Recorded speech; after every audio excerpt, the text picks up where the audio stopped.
Hello, welcome. I'm going to give a few minutes for people to join us. When you're here, just let me know in the chat. Tell me.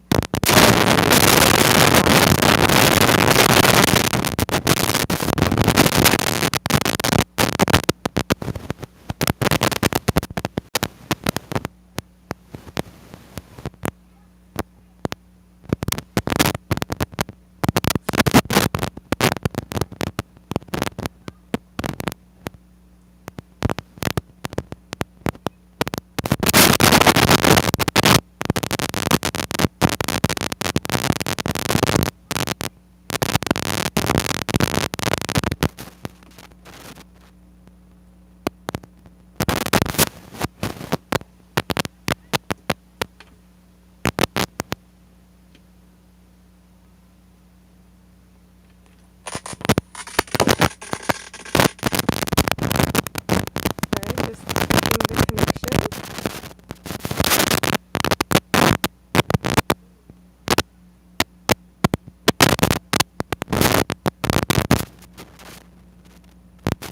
Hi, Haley. Hi. Welcome. Hi, Robin's joining in from LinkedIn. Just checking LinkedIn to see who's all joining from there. Let me send out a shout out. And be sure to share this stream on your social networks if you know anyone that is trying to write a book. I want to be able to serve as many people as possible. So let's get the word out, especially while this is free, because eventually at some point I will, once we've completed all of the steps in this book writing process, I'll package it all up into a paid program. But while we're in this development phase, I want to offer it for free and give it out to as many people as possible. And let me know how the audio is, if it's clear or if it's not coming in strong. I can adjust my microphone here.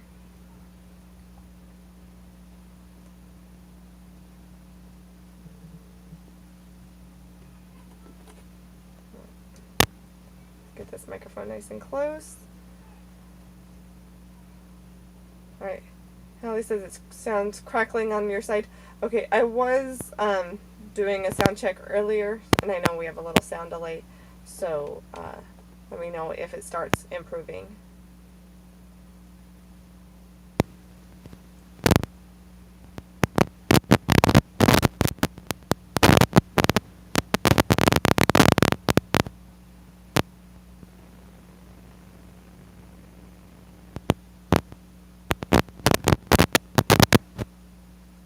Alright. I'm going to wait just a couple minutes to let more people join us. I appreciate you all taking the time out on this first day of April. Alright, Hallie says it's not yet improving. It's still crackling, still staticky. Let's see.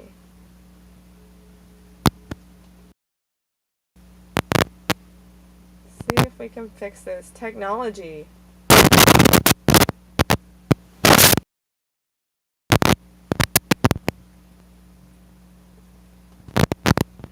Check the audio settings here.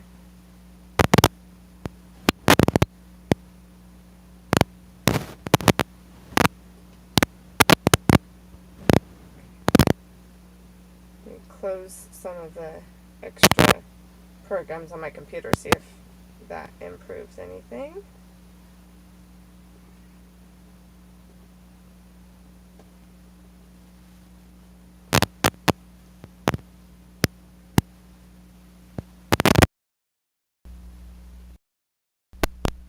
See if this makes it any better. Alright. Got my husband providing some technical support, so it's time to check the cord.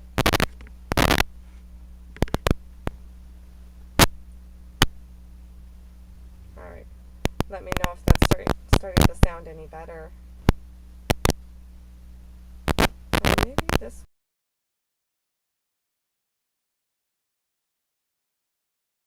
I want this one. We're gonna get this all figured out. Yeah, April Fool's is affecting my mic. You're right, Hallie. Hopefully it falls on me. And I was going to share some fun April Fool's stories. I guess while we're working on the audio, I can just keep talking, and that way I have a continuous stream to see if it's improving. I have a few April Fool's jokes too, or there are more stories about other people have done April Fool's jokes. And so while we're giving people some time to join us, I can read a few of those, and while we're adjusting the audio. And keep letting me know in the comments if it's getting better or worse. I want to give you guys the best quality training I can. Alright, a lot of crackling. Let's see.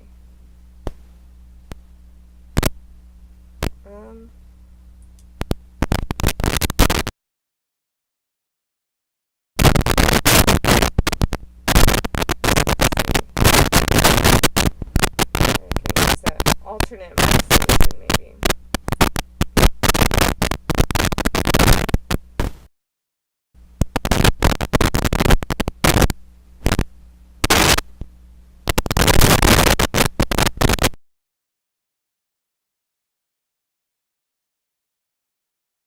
Can you hear me from this one? Let's see if this one is any better. This is in the computer microphone. Yeah, I know there's like a 15 to 20 second delay from when I talk to when you hear it. So I kind of have to pause and see if this is the right one. Okay. My husband's saying it sounds better on his side. Hallie, if you can let me know if it sounds any better on your side. Or anybody else that's joined us can let me know the audio quality. And I will start reading some of these April Fool's stories while we confirm the audio and while we're waiting for a few more to join us. In 1934, there was a German magazine that ran a story on its April Fool's Day edition about a pilot using only his breath to fly a new invention. The photo showed the man blowing into a box and soaring above the ground. And he was wearing skis to help make a safe landing. The story and photo made its way to the United States, but there was one key piece of information that didn't make it. The fact that the whole story was an April Fool's gag. Several American newspapers shared the news about the amazing lung-powered machine without realizing it was all just a high-flying joke. And let's see if I can I share this photo?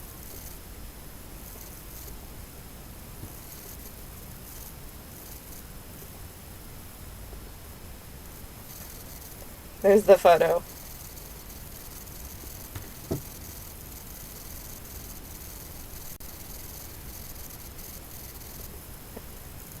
Let's see.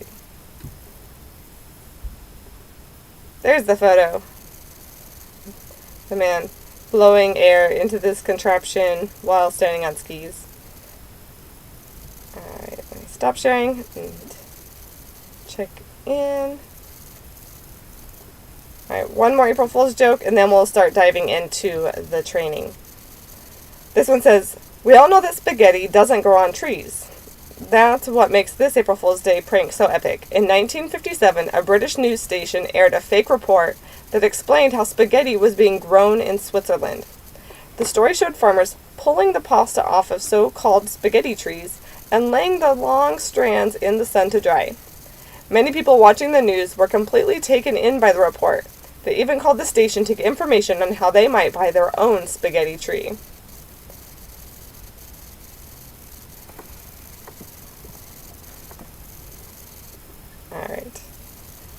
Alright, that's enough April Fool's joke stories. I'm going to jump into some training here. And again, if you're just joining us, we were having some technical issues with the audio, so let me know if you can hear me okay. We have a few people joining from Facebook. Just leave a comment and let me know if the audio sounds okay and if the video is coming through clear. I know we have about a 15-20 second delay from when I talk to when you hear. So I will give you about one more minute just to make sure that everyone can hear me okay, and I will start teaching you all how to write your entire book in 1 month.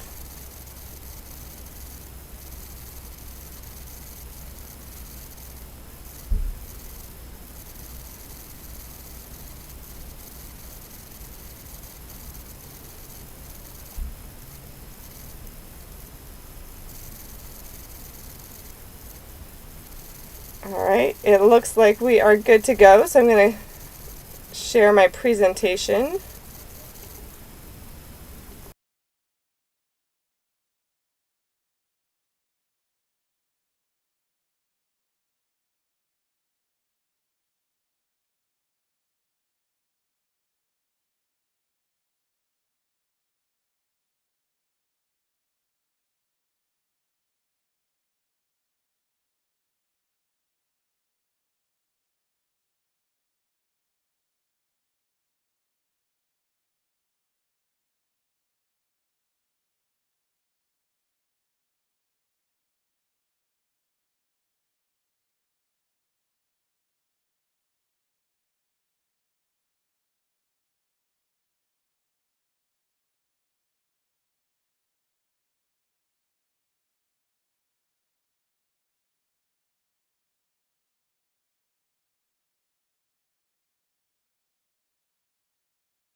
Turn on my camera.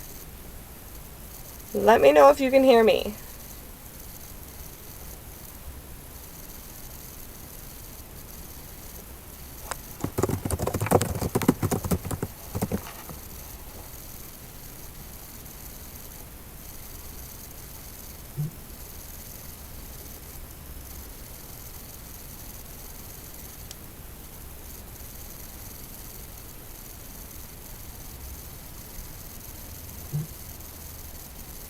Alright, I'm getting word that my audio has returned, so let me jump back over to our training.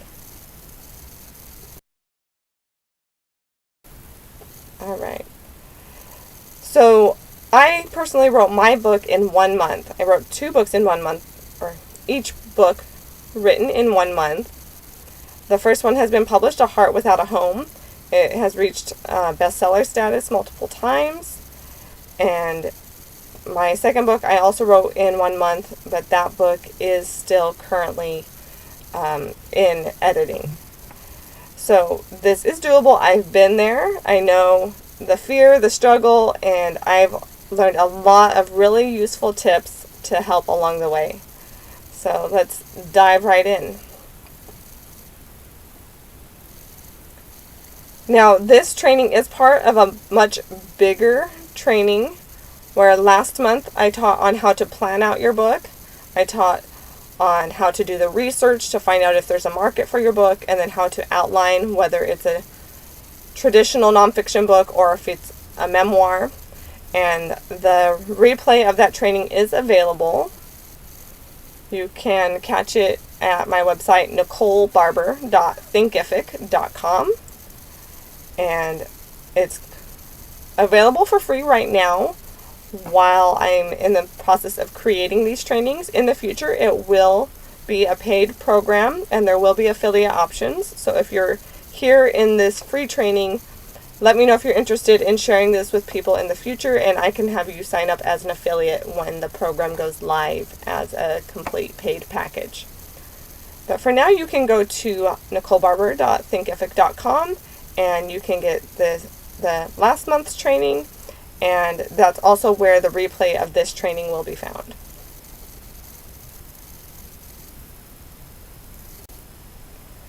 The first step I want to talk about is setting yourself up for success.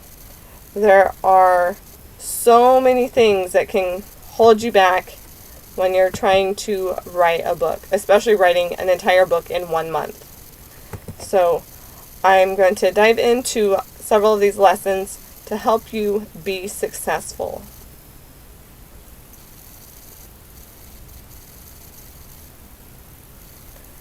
First, mindset. Mindset is so important. Before you're a writer, you have to believe that you're a writer.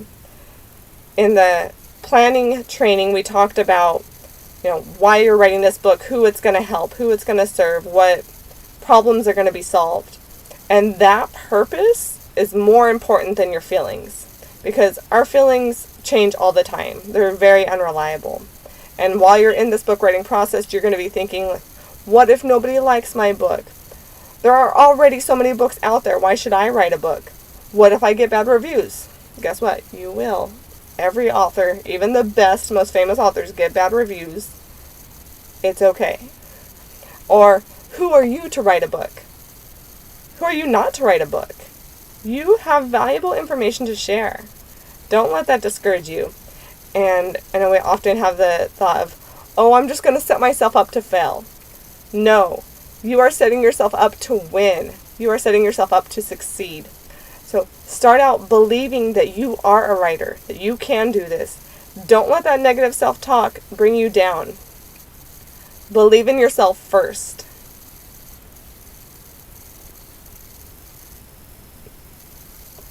And then, once you understand that you are a writer, you need to write every day. In the planning phase, we outlined how many chapters you're going to write. That should give you an idea of how many days you need to write. If your goal is to write 1 chapter per day, you can write up to 30 chapters in a month. I recommend going around 20 chapters. That way you have some freedom to maybe take the weekends off, or if you miss a day, you can catch up. So if you write 1 chapter per day, aim for maybe 1,000 to 2,000 words. If you go more than that, that's great. Because it's so much better to write too much and then take things out in editing than to have a hollow, empty book.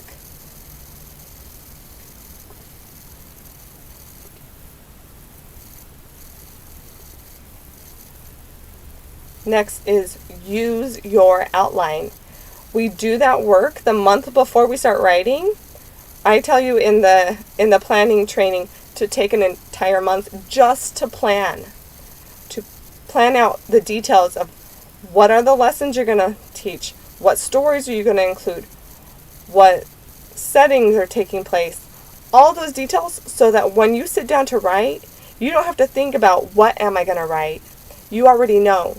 So use that outline. So you sit down, you go, today I'm writing chapter 1, here's my outline, and you just write. You don't have to come up with new ideas. My next tip is absolutely no editing.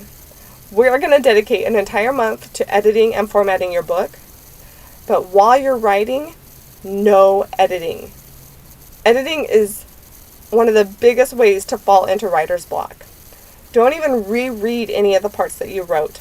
Just write. Get all those words down. There's going to be plenty of time for editing later.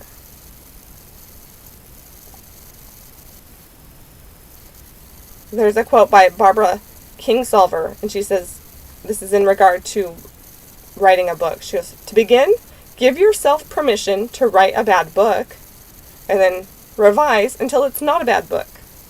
So don't judge your writing, just write.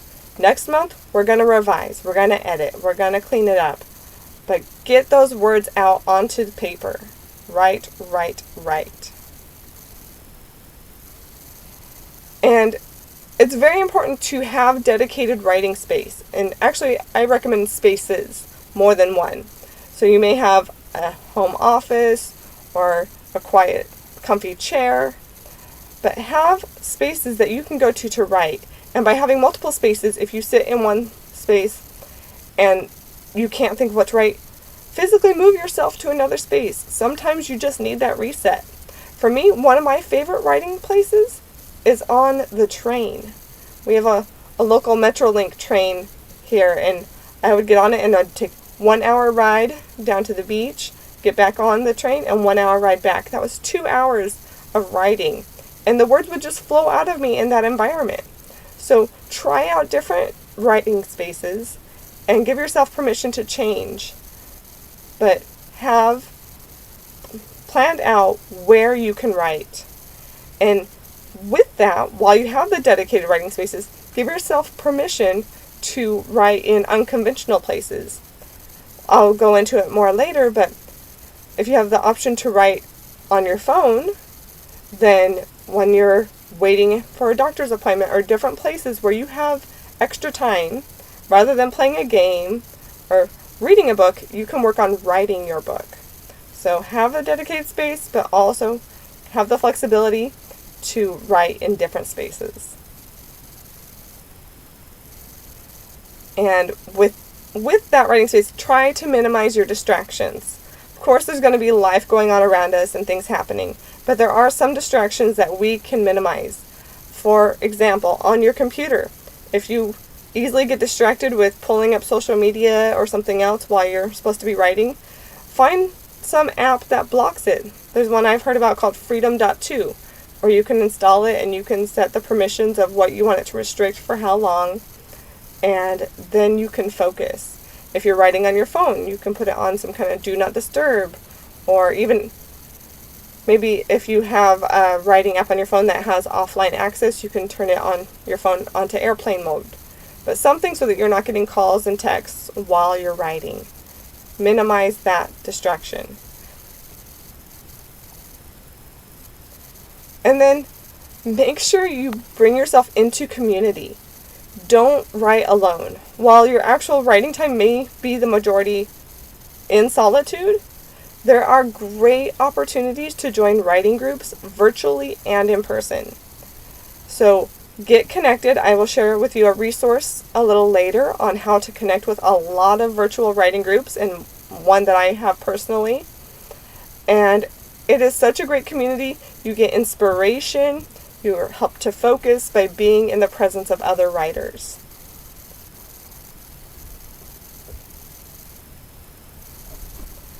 Now, the next step I want to go into is the actual logistics of writing, how to write. You have these ideas, you have the outline, but how do you write compelling words, something that people actually want to read? First, you want to make sure that you are writing to your reader. Focus on their perspective rather than your own. What is in it for them? Not just you trying to sound smart. They don't care how smart you are. They want to know if you can add value to their life and help them solve their problems.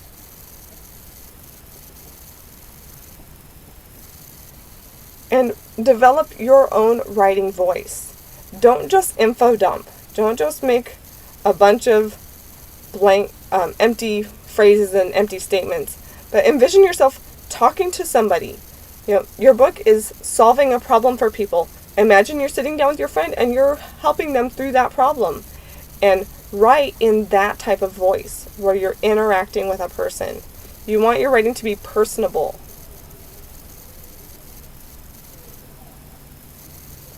And keep it simple. Even though most of you are probably writing books for adults, They don't need the big words. Write as if you're writing to a child. You don't want your reader to have to pull out a dictionary just to understand your book.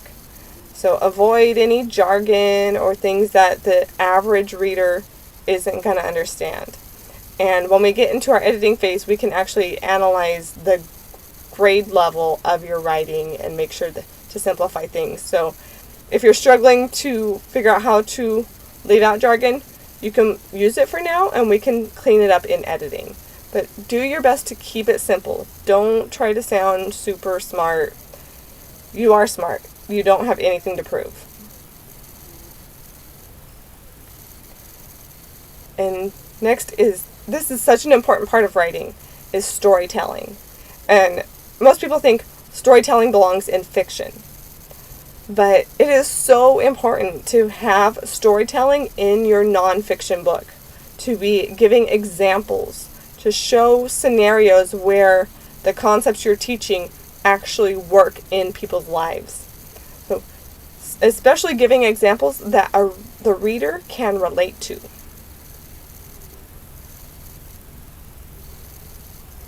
Some ways to do this is the concept of show, don't tell. So don't just tell the reader your idea. Paint a picture with your words so that they can visualize it. Think of using all 5 senses. What would they see? What do they hear? Maybe even what does it smell like? All of those things can draw the reader in and make them feel like they are part of the scene.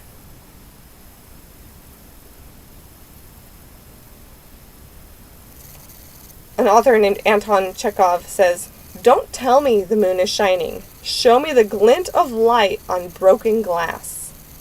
That's what we want. We want people to be able to visualize the concepts you're telling them. And within storytelling, there should be dialogue. Don't just say, so-and-so told somebody about this. Actually write out that conversation. Make your reader feel like they're eavesdropping into this conversation and give the characters distinct voices. If it's a child talking, they're going to use simpler words. If it's an adult, they may be more eloquent. And depending on the different characters, there's different things you can add in to give them each their distinct voice. Again, don't overthink it. Don't stop writing to try to come up with a voice. Let it flow out of you naturally, but just be mindful of it. And when you're writing dialogue, there are 3 basic formats that you can use. So one is where you just start a new line for each speaker, so you have some kind of setup in the paragraph so that the reader knows who's who, and then the next paragraph can be one person saying something, and the following paragraph is their response, and so forth. Don't make it too long or the reader might get lost in who's saying what, but it's great for, maybe 4 or 5 lines max. Again, some rules are made to be broken, and there could be a scenario where you might go more, but try to stick to around 5 lines or less when you do that new line change. Another way to format dialogue is to indicate movement or gestures of the character while they're speaking. So instead of just saying that they said it or having a new line, you can say what they're doing while they're saying those words. And then the third format is to just simply use the word said. There is so often the temptation to get fancy with this, but as writer Elmore Leonard puts it, never use a verb other than said to carry dialogue. The line of dialogue belongs to the character. The verb is just the writer sticking his nose in, but said is less intrusive than words like grumbled, gasped, cautioned, lied. And by making said the default, you can be flexible about changing it whenever a description of the characters or more elaborate dialogue can add nuance to the scene. And another tip with writing dialogue is skip the small talk. The reader doesn't need to know all the, "Hi, how are you? Oh, I'm good." They want the action. They want the meat. So you can just skip over that, jump right in. A really wonderful thing to do in dialogue is to add subtext. Subtext is the underlying and often distinct theme in a piece of writing or conversation. Now, that definition might be kind of vague, so I'm going to explain it a little further. There is just as much meaning in what the characters aren't saying as what they are. So if you're telling a scenario about doing marriage counseling in your office, if you're a marriage counselor, and you can talk about how the people are shifting in their seat or they're looking away from you. Things like that is the subtext that lets you know that they're uncomfortable, or if they're sitting on the edge of their seat and their eyes are open wide, they're really excited. With the subtext, you can communicate that rather than just saying they were excited. Paint the picture through the subtext. You can use subtext to build up to future plot reveals, or like I mentioned, to reveal characters' feelings or preoccupations. And you can also indicate their feelings through body language. This could be like, an example would be, "Oh, really? She shifted in her seat and cast her eyes to the floor." As compared to just saying, "Oh, really?" she said nervously. You can see the difference. One, you can actually imagine her and you can see that she's nervous in your mind, rather than just telling the reader that the person's nervous.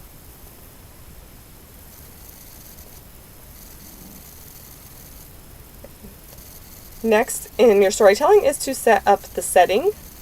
And I recommend using settings that your ideal client, which should also be your reader, what settings they would commonly find themselves in. And then write your stories within those types of settings. If you want to gain clients from reading your book, show them scenarios that they can relate to. If it's a business book, write scenarios in office settings, business meetings, Zoom meetings even. Or for example, if it's a parenting book, you're telling stories about things going on at home or in car rides, on play dates or family gatherings. Think of the settings that your ideal client / reader would be in. And you can get creative with your storytelling. You don't have to just give the facts exactly as they happened. You can take snippets from different clients, different scenarios, and weave them together to illustrate the lesson that you're giving. You can, if you remembered something happening in a certain situation, but it would also be plausible in an office setting, write it in that setting if that's going to be meaningful to your reader. You want them to find themselves in your book. So that is important for setting up your setting. The next thing when you're telling a story is to slow down and freeze the scene in your mind, and then you have the opportunity to tell it in as much detail as possible. Now, there are situations where you want to include a lot of detail if you're building up to something, or you can even write subtext into a setting. If there's a lot of movement going on in the background or an eerie silence, all those things can be setting up the reader to already be feeling the emotion when the action starts taking place. So you can use the setting to build in that feeling by taking the time to slow down. Now, of course, there's always exceptions to every rule. So sometimes we can just jump right in, right? Jump into the middle of the action of the scene, and instead of painting that full picture, you can add in those elements later. So these are just different tools for you to have in your mind as you're writing, to think about if you're wanting to slowly paint out a scene or jump into the middle of the action. There are things that you want to show, right? Things that are going to contribute to what you're teaching. But then if there's minor details that you want to include, just tell them. Don't show every little thing going on in the background if it's not relevant. Keep the balance of knowing what is going to be useful to the reader and show that. And if there's just supporting things, just tell it. If you can, use less words to convey the concept in an engaging way. That is ideal. And there are occasions where you want to speed things up. If you're telling a story that has conflict or some kind of action scene, you want your reader to also speed up. So instead of painting out a scene of, the flowers and the trees and all these details, when you write longer paragraphs and longer sentences, the reader has to slow down. So if you want the reader to speed up with you in the storytelling, write short, concise sentences, and naturally the reader will read those quickly, and you can create that flow in your story of quick and slow, right? We don't always go fast and we don't always go slow. So create that tempo in your book, in your storytelling, of speeding things up and slowing things down. My third lesson I want to give you is some resources to support you in this writing process, because if you're going to write an entire book in 1 month, you need some tools, and I've got them for you. The first tool I want to share with you is going to help you when you are trying to show and not tell.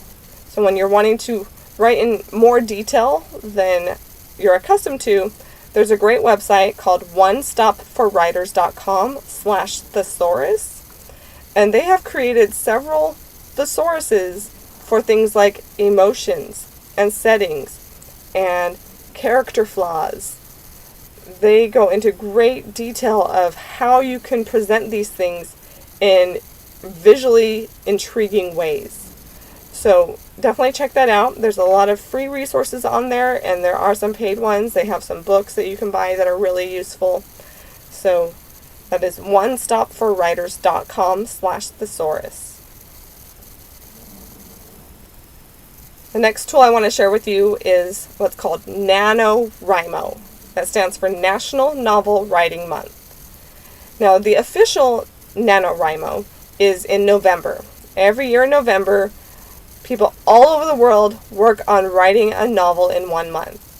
Their writing goal is to write 50,000 words in 1 month.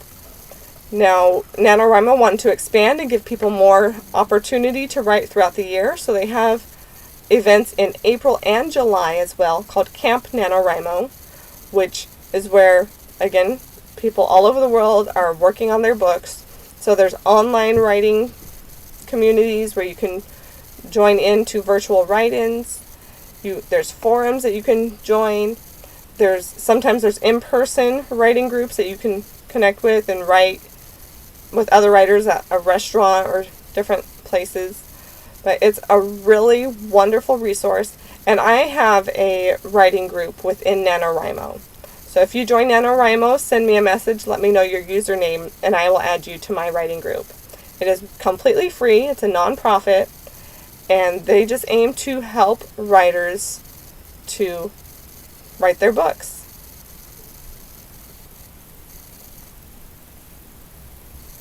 The next tool I want you to have is a writing document. How are you going to write this book?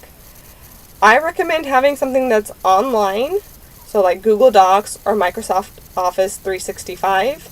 They're great because you can access them from pretty much anywhere. From multiple computers, from your phone. Like I mentioned before, I wrote most of my books from my phone, because when I'm at different places, if I had a window of time, I would just work on writing. So use some online document writing tool. And another great feature about them is that they have the autosave feature. That is your best friend, because you don't want to worry about writing a whole chapter and then it being lost because you didn't save it. So with Google Docs and Microsoft Office 365, they have autosave, so you can confidently just go forward with your writing. Another great option, this is like a little bonus option, if you just refuse, you don't want to write, or you just want another option because sometimes your ideas are flowing faster than you can write, you can use a voice memo app or just a video recording and talk out what you're wanting to tell. Tell the story, tell the lesson, whatever it is, and then you can upload it to YouTube as a video, and within YouTube it will auto-generate closed captions for you, and you can download those captions as a text file. So you have a free transcription service. It's not perfect, it's not 100% accurate, but it's free and it's easy to use. If you want to use that route and you need some help with that, you can let me know. I can connect with you and walk you through those steps. But it's a great option if you want to dictate your book, if you want to speak your book instead of actually typing out the words.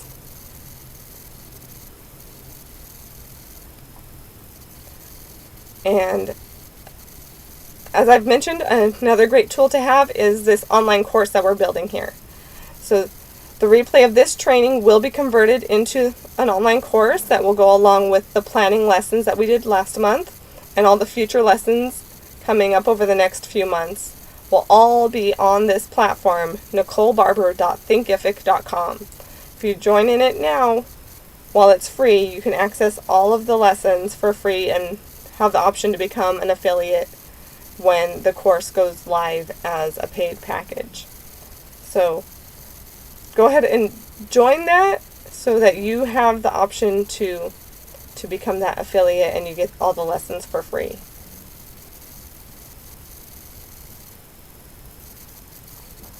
My final lesson to you is don't quit. If you can commit to writing your book in 30 days, you have written a whole book. If you try to drag it out over a year, it's not going to take 1 year. It's going to take years. Because the more you procrastinate and avoid, the more easy it is to avoid. So make the commitment, set aside the time, and write your book. And then we can take the time to craft it into this amazing book that's going to serve people. So some ways to avoid getting stuck is if you get to a section of your writing and you can't think of what to write, you pull up that outline and you're just stuck, skip it. Move on to the next one. Don't sit there laboring over what to write if you're stuck on a chapter. You can come back to it. You have the outline there. It's not going to go away. So jump forward and then just each day check back in. Am I ready for this one? Oh, not yet. Next one. And, eventually you'll get through all the others and you'll have to come back to it, but at least the rest of the book will be written. And sometimes in the process of writing different pieces, it will give you the inspiration for what you want to say in that earlier chapter. So don't stop if you're stuck. Just move forward, move on to the next section. Another killer to writing that causes so much writer's block is stopping to research while you're writing. We did some research in the planning phase, but you're going to come to places in your writing where you want to do further research. Don't stop writing to do that research now. Insert some kind of filler into the document that you can search for later. I recommend something like TBD or TCTC, which is like to come, something that is easily searchable that isn't found in other words. So don't type come back to this, because you might have come back to this several other times in your document. So use some kind of code so you know you can search later in the editing phase what you wanted to go back to and write about in further detail. But don't stop writing to research. Just move on to the next part. The next tool I have for you is to tell everyone. Don't keep it a secret that you're writing a book. I know it's intimidating to put it out there into the world and people will know, and what if you don't finish? Don't put that on yourself. Don't worry about that. People love to hear about what you're working on. You can share your daily word counts on social media. Share your victories and your struggles. People will connect with you. They'll understand. Maybe it will inspire them if they've been contemplating writing a book. But by sharing your experience, you can generate excitement and compel people to be more interested in your book. This is a pre-marketing thing also. If you wait to tell people about your book until it's published, they're not going to be that excited about it. You have to start building that excitement over time. And by bringing people in to the process, they are going to be more emotionally invested in its success. And they're going to want to support you and join in with you. Now, you can find all the resources that I've mentioned at my website, which is book.nicolebarber.com/writing. Now, then close my screen and join you here on camera to let you know that I'm so proud of you that you've decided to take this step to write your book. This month is going to fly by and you're going to have a fully written book. And you have the tools, you have the resources, you have the support. You're not doing this alone. And if you need further one-on-one support, reach out to me, send me an email. My email address is nicole@nicolebarber.com. And I am so happy to help you. So let me know what you're writing and what you need help with. And together we can help you be a published author. But we have to write the book first. So make the commitment. This is April 1st, the very first day of Camp NaNoWriMo. So this is a perfect time to start writing a book. There are thousands of people that are working on their books this month. So you are in great company. You have support. And I'm here for you. And I believe in you. You can do this. All right. Send me any questions that you have, and I hope you have a great evening.